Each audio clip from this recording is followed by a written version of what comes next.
I'd like to welcome everybody to another edition of the Mage Music Lounge podcast, joined by artists from H-Town. Nick B, what's good, fam? Hey, what's going down, Dee Dot? Appreciate you, man. Oh man, just a pleasure to have you. I know it's been kind of our, I guess we've been crossing for the last couple of weeks or so. My goodness, We yeah. finally, got a chance to make it happen. And just looking at you for the last couple of months, I see you've been a busy man as well, doing Woo, shows between Houston and I think you've done some events in Baltimore in recently. Baltimore. And then Yeah, on top yeah. of that, just recording new music, writing new music. So, you got to make a lot of time for all of it. So, to kind of start off, where did this love for music grow? Because, are you originally from H-Town? Oh yeah, yeah. Born and raised. Born and Okay, raised. Yes, sir. Houston, Texas. Texas boy. man. So I know you grew up in an era of, well, first, let me ask you, how old are you? 37. Okay, so yeah, you Mm-hmm. definitely grew up in that screw era, that Fat Mm-hmm. Pat era. Um, I remember kind of in the mid 2000s when like Slim Thug and Paul Wall, like I'm originally from Lafayette, Yeah. Louisiana, but Hey. to me, you know about about the flats, huh? Yeah, yeah. Yeah, So yeah. it's almost kind of like an extension to some degree of H Town because like we sit right there in between New Orleans and H Town, and Yeah. a lot of people from Lafayette moved to H Town, and it's Yep. like a lot of people from H Town, even in some cases, moved to Lafayette. So I Mm-hmm. remember that whole era of, like a lot of people saw Paul Wall and Slim Thug and Chamillionaire and Lil Kiki on a Mm-hmm. national level, kind of in the late 2000s, but we was listening to that late 90s, early 2000s. Right. So tell us a little bit about I'm, kind of assuming that some of that inspiration to be an artist came from that era, but Mm-hmm. how did you get started with music? It's crazy is I wasn't really even in like hip hop or rap until like later. I'm a big R&B head. Like I listen to R&B through and through. My mom's anytime we like drive to school or something like that, well, we listen to like Magic 102 and all that. So we listen Yeah, to like Peabo Bryson and Big Luther, you know what I mean? Like stuff like that. Whitney Houston, you know what I mean? Kenny G, all, all of that and everything. And from there, I went to college and everything, and I started seeing like a lot of I always listened to hip hop and everything. I mean I did and everything, but I wasn't like really deep into it until I went to college and I bought some turntables, like some actual like the old school like yeah, wax vinyls. turntables, vinyls. So I was like, all right, let me try to practice this. This it felt good. And we started doing ciphers. Like we started doing ciphers in my dorm room and I used to play the records and stuff. And there was like nobody around, but it was because of the love of rhymes and getting what you need to get off. Was really just like magical, you know what I mean? And we used to be just like rapping on the mic, and I used to be scratching on the turntables, and then from then on, it was just like, okay, I need to figure out how to make this work where I could get off when I need to get off, you know what I mean? So yeah, that's pretty much where it came from, for Yeah, sure. yeah. That kind of remind me of some of my first production upbringings myself. Mm. Never really got into the DJing, but kind of to your point, I remember. And this was, man, probably about the time I was telling you about Hmm. before we got into this conversation, early 2000s. But I remember I just graduated high school and my cousin and a couple of my homies used to come over to the crib. And at that time, I used to have this program called Magic's Music Studio. And it was a loop Wow. based program. You know Loop about bass, that one? yeah, yeah, Yeah, yeah, yeah. So we used to make some beats yeah. and just we had a little like USB mic. I mean, I wouldn't even recommend Ooh, recording the an album to USB that, mic. but a little thin mic, and we would record some freestyles on there, and Nice. that's kind of. the pathway to how I got into other programs and wanting to Mhm. be an artist as well. So, I Right. could definitely relate to you, where that passion originated from. Yeah, straight up, straight up. It's a calling. It's most definitely like a calling. Like once you start getting into something that I wasn't even trying to even get into like rapping or rhyming or something like that. I wasn't even doing like poetry or anything like that at first or to get into to, like rapping and MCing. And it was just like, man. And then like I said, when I got back home, like it was just like everybody I knew that was just chilling and stuff like that was spitting, was rhyming. And I was just like, yo, I gotta get into this somehow, somewhere. I gotta get at least in the crevice a little bit. You know what I mean? Like I gotta get a little sprinkle in there or something. So yeah. So most definitely, yeah, it's a calling for sure. Man. And just kind of also looking, I went to your YouTube and Mhm. just I saw a video for a song called Makeup, and you were kind of painting your face, or you had your face painted, I think it was in there. Yeah. And then I, I I I saw a lot of the other content that you had on there as well. Hmm. Um, First of all, great job on the videos and just the content overall.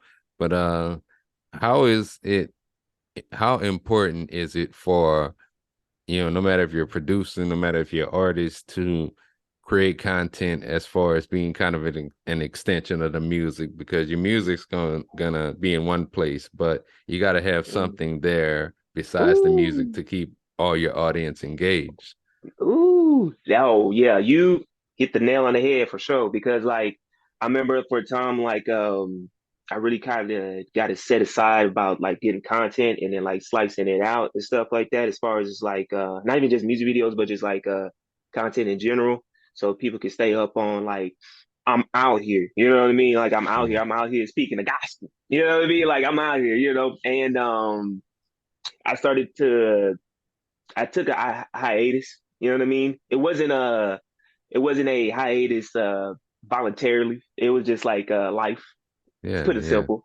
And coming back into this and everything, and going as hard as I've been going hard, is because it's just like I understand who I am as an artist and who I am as a person is the same thing now. So now I'm not separating that. Like it's so now I'm putting out my shows. I've been recording like me performing and stuff like that to show like people like it's out here to get it. You know what I mean? Not even just for myself, like it's out here to get it. Like there's love to be had, and there's love for the music that's still out here that's being done. The music videos is an extension of because when I write, it's kind of like a script kind of. So it's really easy to follow what the hell's going on. And then sometimes I know I get a little otherworldly, a little crazy. So that's why some of the music videos I put a music video to it, because there's an actual storyline that's going towards it. Because I named the playlist Downward Spiral. So basically, it's about a man that's starting from a good position. Because I had the first one called The Reasons, and it was a good position he was at, but then slowly he just starts falling down and everything. And the last song that I'm actually going to come out with is called this is exclusive for you, D. Exclusive for you right here. It's called Purge. So when I put Purge out, Purge is going to be a reassembling of the man, and then it's going to go into um, upward travels. So so after the downward spiral, upward travels. So it's going to be more like I wouldn't say too much lighthearted songs, but songs leading up to get out that tunnel. So that's why I try to make sure like everything fits in its own category, so make people digest it and understand like where you're going is not always going to be that actual destination. So that's kind of like my music is pretty much Yeah. summed up. And that was one of the ones you actually sent over, was Purge. I listened to Mhm. that one, Who Cares? It Takes Time, and then Figure. Yee. And then is this like, are you gonna do these as far as like on an album, or maybe like individual singles? How do you normally release your music? Um, I release my music in a okay. So the way I release them, it's like I'm trying to connect them right now, like right now. So the music that I sent you right there, those are definitely going on the album. So you got some exclusive tracks right there. All All right, right, all you know what I'm right. saying? Um, so those songs are off the album I got coming out. It's called Dark. And with Dark is just basically you kind of got the tone of it and everything. Like it's very kind of morbid, but at the same time, there is a light at the end of the tunnel.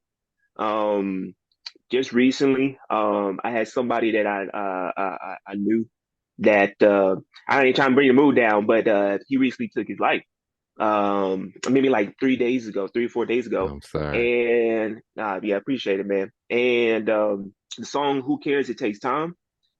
That song I had wrote because at a point in time, I know a lot of us have gone through a time where it was just like a lot of people just don't really care what we got going on, what we're doing, and we trying to explain our vision and be like, "Hey, look, man, I got this going on, and I got this going on, and what do you think?" Ah, man, they ain't gonna do nothing, man, they ain't gonna do nothing. You ain't got and or whatever. But then you gotta make them understand, not even make them understand, make yourself understand that this stuff takes time. Like this stuff takes time and patience. Like it don't come overnight. People be thinking like you start a business, you just get people just Yep. like, no, it don't work. Even McDonald's and all these other businesses, everybody wasn't popping like that, probably like a day. But other than that, it took them a while to to, Get to it. Yeah. accumulate.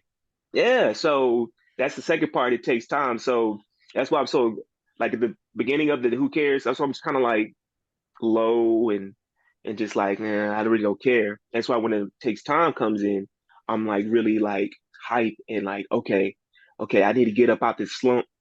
I need to let myself know, and then within that, let everybody else know. This shit take time. Y'all gonna be all right. You know what I mean? But to answer your question, a long story longer. Um, yeah. I just like the way I put things out is based on a group plan. So like when I said the downward spiral, so the songs I'm putting out is about basically what I've seen and kind of trickle in what I've been through of of a man just falling down, going down the wrong path, or going down to the wrong people or whatnot and stuff like that. And when I get to purge, that's when it's gonna go up. Like it's gonna go up and everything like that. So I'm more on a mission of message. Like my whole thing is message. Like I want people to get fed off my music. You know what I'm saying? I know the people are gonna come. I'm not worried about that. I'm worried about the message first and foremost. And then also to put some badass beats behind it because I love beats. I love instrumentals and stuff. I used to try to make beats myself, D. Obviously I wasn't good at it. I don't do it. So so with that coupled together and just a great storytelling, I love storytelling. So putting that together, um, so basically, like I said, groups like dark group, and then basically like the light group, which is like the upward travels and stuff like that. So that's kind of like how my plan is to roll out. So it's kind of going to be like it's a roller coaster. So it's going to put you through some emotions and stuff like that. So yeah. Yeah. Yeah. You talked Long about story. like some of the beats and the production. Mhm. Is there like a producer that that you kind of work with directly to kind of bring that vision to life, or is it something maybe that you may go online, check out a couple of different producers and their work, and if something fits the vibe of the song, you reach out to them and y'all do business. How do you choose the beats for your projects? Ooh, good question. So yeah, with that right there, I used to be before SoundCloud got SoundCloud. Um, I was in SoundCloud heavy. That was when like a lot of people was in SoundCloud was hungry.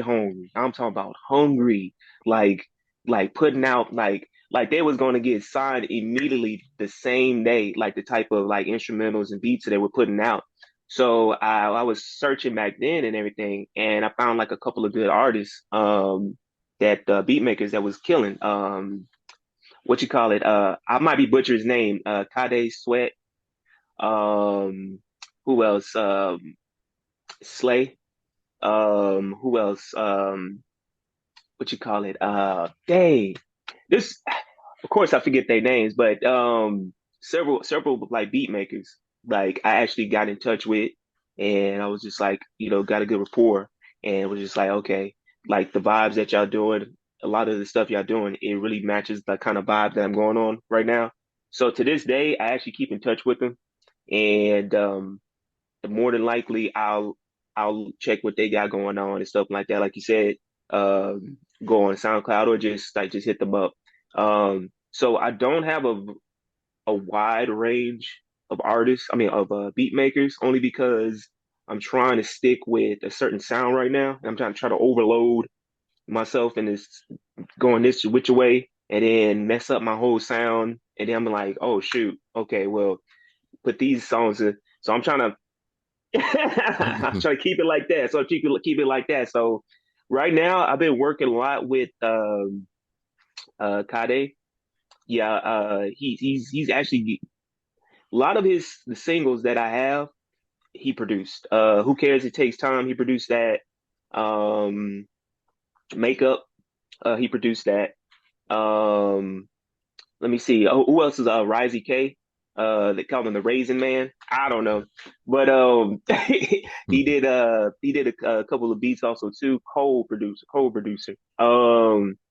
So so that's kind of how it works. I don't really search too many beats, too many now. So, but if something comes like on my timeline, like I just hear and I'm just like I'm blown away, and I'm just like, man, like it speaks to me. More than likely, if I can write to it immediately, or at least write to it a little bit in my head, then I'm like okay, I need that. I need that. So that's kind of how it works right now. Yeah, yeah, man. And it's important, for a lot of artists to establish their own sound, Hmm. before anything else. Because you're right. Now I believe two things. I Hmm. believe initially at the start, or when you're kind of trying to establish yourself as an artist, that yeah, you have to have your sound. But I Hmm. also believe that over time you you got to experiment with a different sound to find a new sound at some point. Because Hmm. you take let's see a good example, like Larry June, for example. You listen to Okay. any, yeah, how he worked with Cardo, then he went from Hmm. working with Cardo to working with Alchemist, Woo, and yeah. he's kind of at a point where he's uh he's just kind of changing his sound over time. And I think, Hmm. once you become a more established artist, that, you got to try to find a new sound at the same time. But yeah, you're absolutely correct.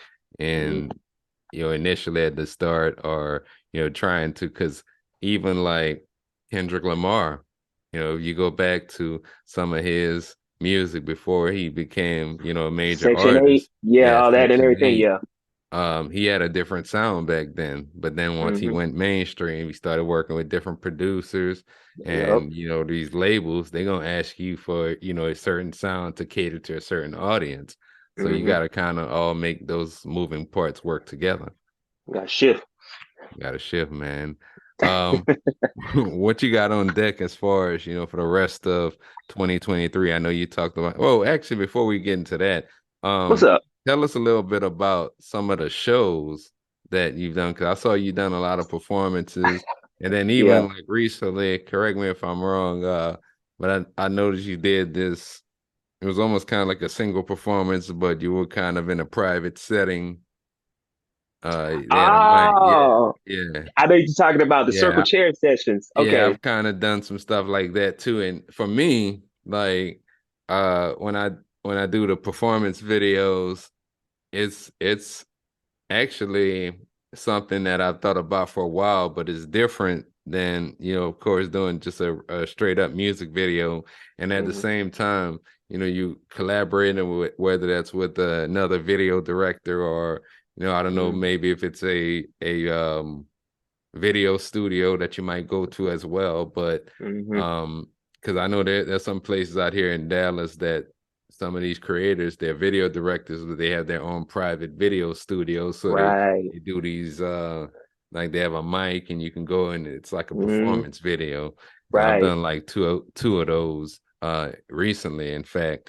But I felt like it's another way instead of shooting a full blown music video for you to go out and promote what you do. So tell us a little bit about some of those projects. Um, yeah, like some of those is just like it's just basically me just like actually that circle chair sessions. Shout out to Elena. Um yeah, she I actually seen a lot of the stuff that she was doing. Like she's like around Houston a lot, like a lot of the live music scene, and she's always like up to something here, there, boom, boom, boom, boom, boom. And I didn't know I actually who she was at first. I didn't even know it was a she. I just knew it was a person that was just down for like artists in the city. And then I seen the circle chair sessions, and I was just like, yo, this is dope. Like this is dope. I don't really see this a lot in Houston like this. Like this is this is like some tiny desks, you know what I mean, type of Yeah, situation yeah. in Houston. So I was like, yo, yeah, like, yeah, I need to, you know what I mean? So I just hit her up and I just like, just let her know, like, yo, this is really dope. You know what I mean? Just like I hit you. Like I was like, yo, y'all pretty dope. Y'all do some dope things. I like to be able to grace y'all platform. And then she was just like, yeah. She was like, yeah. She was like, I actually been seeing what you've been doing. I see how you've been carrying yourself. And then next minute, I get on there. I couldn't record too much, only because it's actual it's gonna be put out and everything. Okay, So yeah. I only drop like little snippets, like 10 seconds and stuff like that and everything. But other than that, it was hella dope. Like I've never done something like that before. So it was a little weird too because you see how I perform. I move. I got a I got ADHD or something like that. I'm moving around. So it was kind of interesting to like tone it down, so to speak, Yeah. to let people marinate. And it was cool too because it was kind of like unplugged, like MTV Unplugged, where I was able to like get more in depth and explain my songs instead of just be like, "Hey, all right, yeah, this is my next song. I hope you feel it, vibe." Yeah. and then before perform it, and everybody like don't know what the fuck he's talking about. So, Yeah. so it was cool. It was hella cool. The other one I did. Speaking of the Baltimore trip, yeah, that Baltimore trip, man, I actually drove to Baltimore. Um, that was a 20-hour drive. From H-Town to Baltimore. Wow. Yeah, exactly, right. That was the And recent trip? the recent trip, Okay. yes, yeah. And I'm gonna tell you this. I'm not gonna do it again only because it was just off the strength of I didn't really just plan it. It was just like do it kind of vibe, whatever I had. So but the trip itself, it was beautiful. Like the road trip all the way to there. I went through Yeah. like 6 states. That was crazy. But when I got to Baltimore, like it was none but love. Like none but love. D Skills, the guy that Shout out to D invited me. Skills. Shout out to D Yeah, Skills. I know D Skills. D Skills, man. Yeah, homie invited me out there and he was just like, yo, Nick, we would love to have you out here. And we coordinated and I got up there, DBL Records, shout out to all of them. Caleb, he runs the spot that we were at called the Moose House.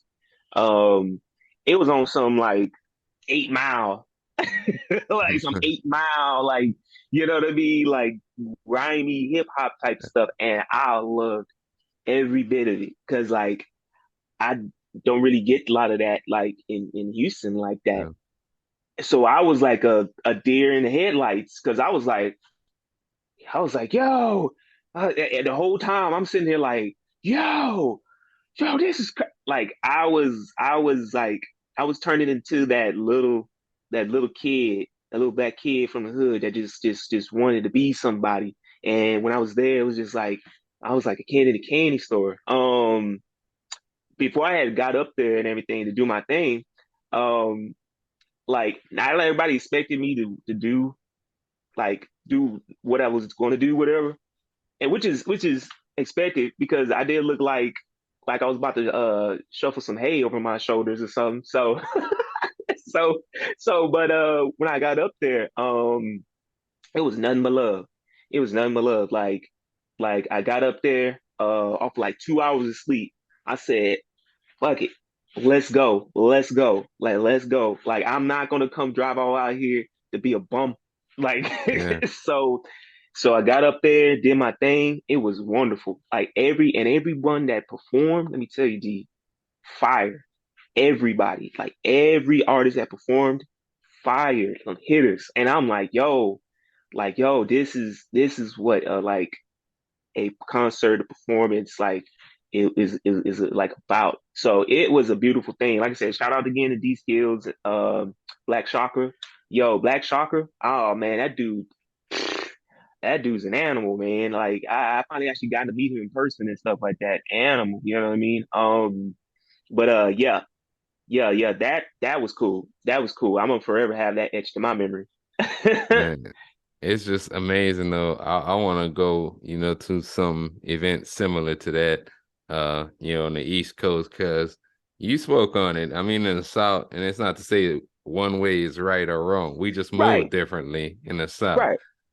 It's more of, at least from my experiences, I mean, sometimes you have standalone events for Hmm. music, but when I was coming up through the game, a lot of it was performing at clubs, and not more so events. And yeah, I just like in some places how, like in Baltimore, and I'm sure other places on the East Coast, they have these strictly music events. They got the ciphers, they got everything else. The culture's just different in those other places. Whew. But I definitely, I actually, D Skills was on this show, and Yeah, I know. Yeah, I seen that. I think like he kind of spoke on, I don't know if it's you, but he just kind of talked about some of the relationships he had with, because I think he had came out here to Houston, if I'm not Right, mistaken. Yeah, right. so I didn't know Loud he did fest. that, and I would have pulled up, because I'm out here in Dallas. So um yeah, if I see, something going on with you, man, and I'm free, we just 3 hours away, man, I might pull up on you, man. Hey, I appreciate that, D. I actually met D Skills last year at the Loud Fest Okay. Festival, and we didn't even know each other. And then him and his homeboy DMD walked up to me, and they were just like, "Yo, ain't you, my bad, ain't you?" That's how he said, you, you the dude that did the lo-fi beat, like was rapping with the lo-fi beat." I was like, "Yeah, that was me." And they were like, "Oh snap!" I was like, "Yo, like." I didn't expect nobody. So that was just like after that, like we clicked. Like after that we clicked and everything. So yeah, yeah. Shout out to D Skill for sure. Yeah, that was meant to be, man. That was definitely meant to be. What you got on deck for the remainder of 2023? I know you talked a little bit about an album. What else? Um Any other projects you got going on? yeah, just recently I clicked with another artist. He's actually from Chi-Town. Dude named Jimmy Poe. And yeah, me and him clicked immediately. I had did a recent show at a garden. Um right? I was at a damn garden performing. That was crazy. So I met him over there, and he immediately was just like, "Yo, you like you dope," and I was like, "Yo, you dope." And then next minute now, we're talking about trying to do some trying to collab or something like that and everything. And he really wants me to get in the studio with him. There's another cat, Surface Gray. Real dope artist, like really dope. And we're talking about some things too. As far as like shows go, I actually have a show coming up. It's going to be on May the 7th. It's like I guess after Cinco de Mayo show because it's not on Cinco de Mayo, but it's Sure. called Cinco de Mayo. It's still gonna be a good show. It's still gonna be a good show. So it's gonna be dope. I'm actually trying to work with this place called Axel Rad in Houston. It's a really dope like spot opportunity. So I'm trying to talk with them and maybe on Tuesday see about doing something in the future with them. Um, yeah, yeah. I'm doing my behind the scenes right now. Like I'm doing my behind the scenes and in the front of the scenes. So I'm doing both right now. So like I've been talking to a couple of venues. They're trying to set up some shows. Been talking to a lot of promoters to see about like doing some things and stuff like that. The one that did the circle chair sessions. Um, I've been talking to her trying to I want to put on good shows. No, not good show. I want to put on great shows. Like I'm not in the vein of putting on like subpar shows because if anybody was going if I'm gonna pay for something or anything, I I'm paying for quality for sure. So I'm always trying to elevate like every time I perform, like okay, maybe I could do this better, maybe do this better. So I've been talking to like a lot of promoters and venues and stuff like that. So I'm trying to work some things in. I'm trying. You know what I mean? But other than that, I've been working on a couple of new songs. Um, will most definitely get your ears on when I actually get them like very fluid, good finish and stuff like that. So I got you on that Yeah, for yeah, sure. yeah, man. And yeah, I think that's it. Yeah. I'm gonna definitely be on the lookout, man, for the shows, the new music, and anything I else that appreciate you. you got coming with the content. Where can our viewers and our listeners find you at on social media and your music? Okay. I keep it straight simple. I have my own website. So 713nickb.com. So 713, I know my nose is stuffy. It's my damn allergies. nickb.com, if anybody doesn't understand it. And anything you need, anything Nick B, music videos, songs, hitting me up, collabs, anything like that. Like I'm super down for it. Like I'm open for it. Like, you know, iron sharp as iron. So I'm down for it. If anything, I'll be trying to get it like videographers and stuff like that, but not too many because I'm trying to it's like how you said beat makers do help mold artists like me.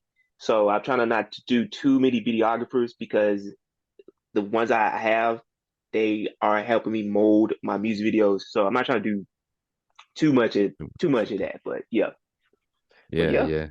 Go ahead, hit Nick B with a follow. Check out some of his music as well. And you can follow me on Instagram at D._major music. Same thing on TikTok, Twitter, D.mme, and Facebook. Just look me up, D.major music. Post a lot of, beat making videos. Gonna get back to yes, the sir. tutorial soon. So definitely stay tuned for that. And this has been another edition of the Major Music Lounge. I want to thank Nick B for coming through, gracing us with his presence, and just want to let you Yeah, know I you're appreciate you. welcome on the platform anytime. Thank you. I appreciate you, D man. I appreciate it for sure. Oh man, no problem. It's been another episode, and we are out. Never content about the progress. Ride on the highway, watch the sunset. Allergic to a hater, don't need no stress. Go hard or go home.